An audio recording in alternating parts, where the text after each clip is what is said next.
नमस्कार दोस्तों, हमारे YouTube channel JK study with motivation पर आपका हार्दिक स्वागत है।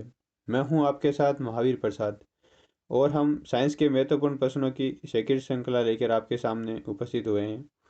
और इस श्रृंखला में भी बहुत इंपॉर्टेंट क्वेश्चन जो आपके सामने मैं लेकर आया हूं, एग्ज़ाम की दृष्टि से बहुत ज़्यादा महत्वपूर्ण है। और ये सभी स्पेशल क्वेश्चन है साइंस की दृष्टि से, और कुछ ऐसे क्वेश्चन है जो हमारे दैनिक जीवन में हमेशा काम आने वाले हैं। तो इन क्वेश्चनों को बड़े ध्यान से पढ़िए और इनके आंसर को हमेशा याद रखिए दोस्तों। अगर हमारे यूट्यूब चैनल को आपने सब्सक्राइब नहीं किया है तो सब्सक्राइब ज़रूर करें तथा हमारे चैनल को ज़्यादा से ज़्यादा शेयर करें। तथा जो भी ये वीडियो है प्रश्नों की श्रृंखला, ये प्रतियोगिता परीक्षा के लिए भी महत्वपूर्ण है।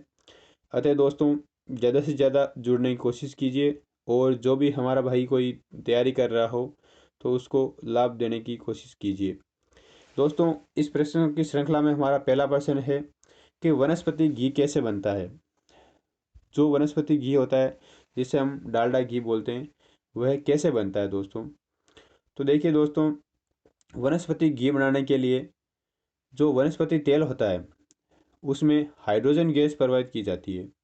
वनस्पति तेल में पीटी उत्प्रेरक की उपस्थिति में हाइड्रोजन गैस प्रवाहित की जाती है, जिससे वनस्पति घी प्राप्त होता है और जिसे हम डालडा घी बोलते हैं।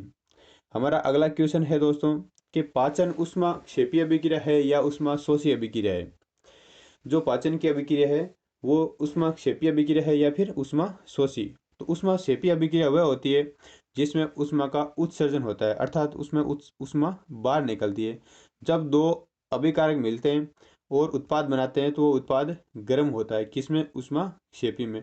और ऊष्मा शोषी अभिक्रिया वह होती है जिसमें दो अभिकारक मिलते हैं और नया उत्पाद बनाते हैं, परंतु वो उत्पाद कैसा होता है, ठंडा होता है, क्योंकि ऊष्मा ऊष्मा का अवशोषण होता है।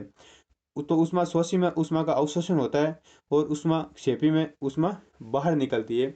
तो हमारे जो पाचन की अभिक्रिया है वो ऊष्मा क्षेपी अभिक्रिया है, क्योंकि उसमें ऊष्मा का उत्सर्जन होता है, जिससे भोजन का पाचन होने पर हमें गर्मी महसूस होती है और हमारा शरीर लगातार गर्म रहता है। और हमारा जो शरीर का औसत तापमान होता है वो कितना होता है, 37 डिग्री सेल्सियस होता है। इसको हमेशा याद रखने की कोशिश कीजिए कि हमारा जो शरीर का औसत तापमान होता है वो कितना होता है, 37 डिग्री सेल्सियस। ये औसत तापमान है। इसमें 35 भी हो सकता है, 36 भी हो सकता है, 37 हो सकता है, 38 हो सकता है, परंतु ये इसके आसपास ही होता है। ये निश्चित नहीं है कि 37 ही हो। ठीक है दोस्तों, हमारा अगला क्वेश्चन है कि कमरे का तापमान कितना माना जाता है। हाँ दोस्तों, साइंस में लगभग कोई भी क्वेश्चन होता है अभिक्रियाओं के लिए, जो भी परिवर्तन होता है उनके लिए, तो हमारे हमेशा हमारे सामने आता है कि कमरे का तापमान, कोई भी अभिक्रिया हो रही है तो कमरे के तापमान पर हो रही है, तो वो कमरे का तापमान कितना माना जाता है। तो दोस्तों, इसका आंसर है कि कमरे का तापमान 25 डिग्री सेल्सियस माना जाता है। कमरे का तापमान कितना माना जाता है, 25 डिग्री सेल्सियस माना जाता है। हमारा अगला क्वेश्चन है कि हमारे शरीर में सर्वाधिक मात्रा में पाए जाने वाले पदार्थ या यौगिक का नाम बताइए। कौन सा यौगिक है जो हमारे शरीर में सर्वाधिक मात्रा में पाया जाता है। तो दोस्तों, इसका आंसर है जल। जल हमारे शरीर का 70% हिस्सा होता है। हाँ दोस्तों, जल हमारे शरीर का 70% होता है। अब देखिए दोस्तों, पृथ्वी पर भी 70% ही जल उपस्थित है और हमारे शरीर में भी 70% जल उपस्थित है। तो कहने में हमारे शरीर में निर्माण में पृथ्वी की भी महत्वपूर्ण भूमिका है, क्योंकि हमारे जो पुराणों में बात कही गई है कि हमारा शरीर पंचभूतों से मिलकर बना होता है। तो ये वो पंचभूत है क्या क्या, जल है, अग्नि है, वायु है, आकाश और धरती। ये सभी मिलकर क्या बनाते हैं, हमारे शरीर का निर्माण करते हैं।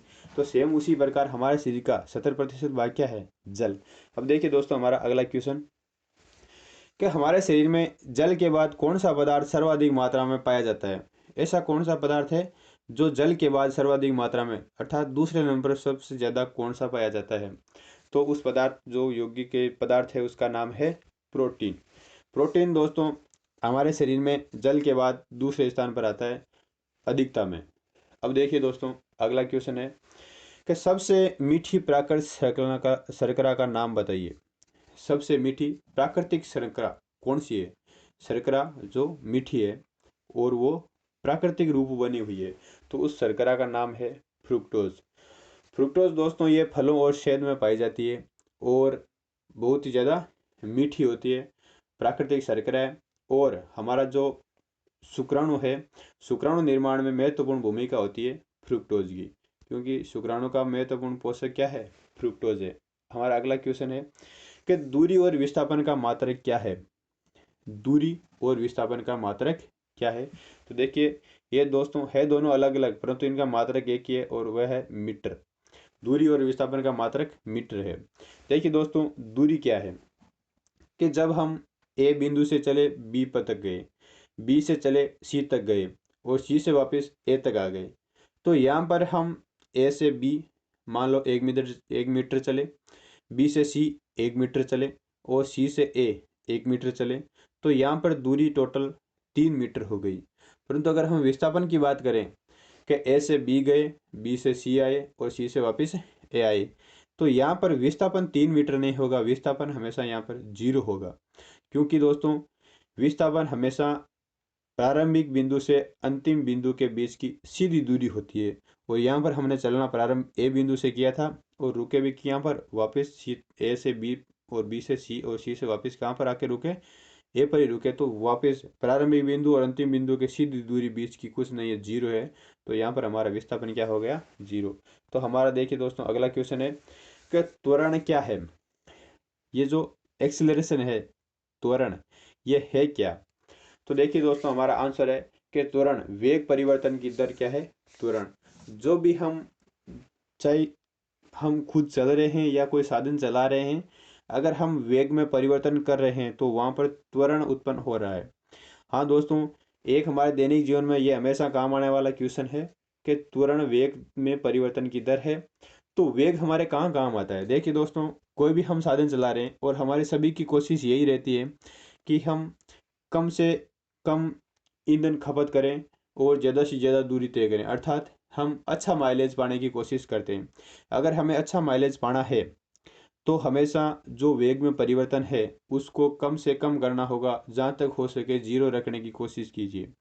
हाँ दोस्तों, अगर हम जो स्पीड है अचानक बढ़ाते हैं, अचानक कम करते हैं, अचानक बढ़ाते हैं, कम करते हैं, तो हमारा वेग में परिवर्तन होता रहता है। और वेग वेग में अगर हम परिवर्तन न करें, अर्थात अगर हम 80 की स्पीड से चल रहे हैं या 50 की स्पीड से चल रहे हैं या 70 की स्पीड से चल रहे हैं, अगर लगातार सेम स्पीड से चल रहे हैं तो हमें अच्छा माइलेज मिलेगा, क्योंकि लगातार सेम स्पीड से चलने से जो वेग में परिवर्तन होगा वो क्या होगा, 0, अर्थात एक्सेलरेशन एक्सेलरेशन 0 होगा। वेग जो त्वरण है, अगर हम त्वरण 0 रखें, वेग में परिवर्तन की दर 0 रखें, तो हमें अच्छा माइलेज मिलेगा। देखिए दोस्तों हमारा अगला क्वेश्चन है कि एक दिन और रात का एग्जिट समय क्या होता है। हाँ, जो हम 24 घंटे मानते हैं, 24 घंटे ने होकर वे कुछ कम होता है। अब कितना कम होता है आप अनुमान लगाइए दोस्तों। हम मानते हैं तो 24 घंटे हैं, परंतु वास्तव में वो 24 घंटे नहीं होते। तो कितना होता है, देखिए दोस्तों 23 घंटे 56 मिनट और 4 सेकंड होता है। हमारी जो तारीख चेंज होती है वो घड़ी में तो 24 घंटे के बाद में होती है, परंतु पृथ्वी का घूर्णन काल कितना है, एक अपने अक्ष पर 23 घंटे 56 मिनट और 4 सेकंड। ये घूर्णन काल है, परिक्रमण काल नहीं है। परिक्रमण काल अलग है, सूर्य का परिक्रमण काल जिसे हम एक वर्ष बोलते हैं। पृथ्वी जब एक सूर्य का एक चक्कर लगाती है तो उसे हम क्या बोलते हैं, एक वर्ष बोलते हैं। परंतु यहाँ पर क्या है, 23 घंटे 56 मिनट और 4 सेकंड ये खुद का घूर्णन काल है, अपने अक्ष पर घूर्णन करती है। अब देखिए दोस्तों परिक्रमण काल के लिए हम अगला क्वेश्चन लेकर आए हैं आपके कि एक वर्ष में कितने दिन होते हैं। जो एक वर्ष होता है उसमें पृथ्वी का एक परिक्रमण काल पूरा होता है, सूर्य के चारों ओर एक चक्कर लगाती है, तो उसमें कितने दिन लगते हैं। तो देखिए दोस्तों एग्जिट समय है 365 दिन 5 घंटे 48 मिनट और 44.5 सेकेंड होते हैं। हाँ दोस्तों 365 दिन लेती है, 5 घंटे 48 मिनट और 44.5 सेकेंड ऊपर लेते हैं पृथ्वी, अगर एक सूर्य का परिक्रमण काल पूरा करे तो। अब हम 365 दिन ही मानते हैं और कहते हैं कि 4 वर्ष बाद में 366 दिन आते हैं।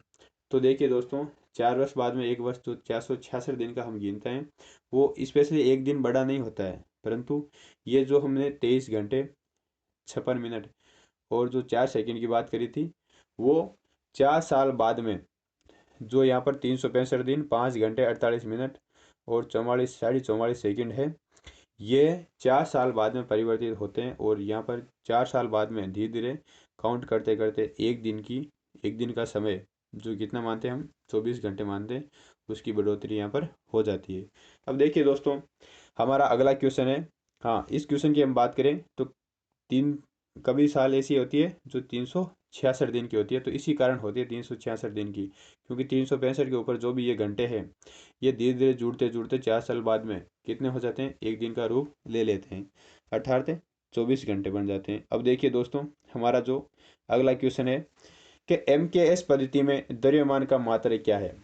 जो MKS पद्धति है, M का नाम मीटर, K का नाम किलोग्राम और S का नाम है सेकेंड। तो MKS पद्धति अंतर्राष्ट्रीय पद्धति है और इसमें द्रव्यमान का मात्रक क्या है। तो देखिए दोस्तों, इसका आंसर है किलोग्राम। हाँ दोस्तों, मीटर दूरी का मात्रक है, किलोग्राम K है जो MKS में, M दूरी का मात्रक है उसे मीटर बोलते हैं, K किलोग्राम है द्रव्यमान का मात्रक है और S सेकेंड जो समय का मात्रक है। इस प्रकार दोस्तों, ये जो हमारे क्वेश्चन आंसरों की जो श्रृंखला है वो हमेशा लगातार चलती रहेगी। और आप अगर कोई भी कंपटीशन की आप तैयारी कर रहे हैं और जिसमें जनरल साइंस आनी है, वो तो लगभग हर एग्जाम में आती है आजकल, और ये साइंस के क्वेश्चन पूछे जाते हैं। तो ये क्वेश्चन हमारे दैनिक जीवन में भी और हमारे एग्जाम की दृष्टि से भी महत्वपूर्ण क्वेश्चन है। तो इनको हमेशा ध्यान से पढ़ते रहिए और हमारे यूट्यूब चैनल को सब्सक्राइब करिए तथा हमारे वीडियो को लाइक व शेयर ज़रूर करिए। इन क्वेश्चनों के अलावा आपके कोई क्वेश्चन है जो आपको आंसर नहीं मिल रहा है, तो दोस्तों हमें कमेंट बॉक्स में कमेंट करके ज़रूर बताइए, आपको आंसर ज़रूर मिलेगा। धन्यवाद दोस्तों।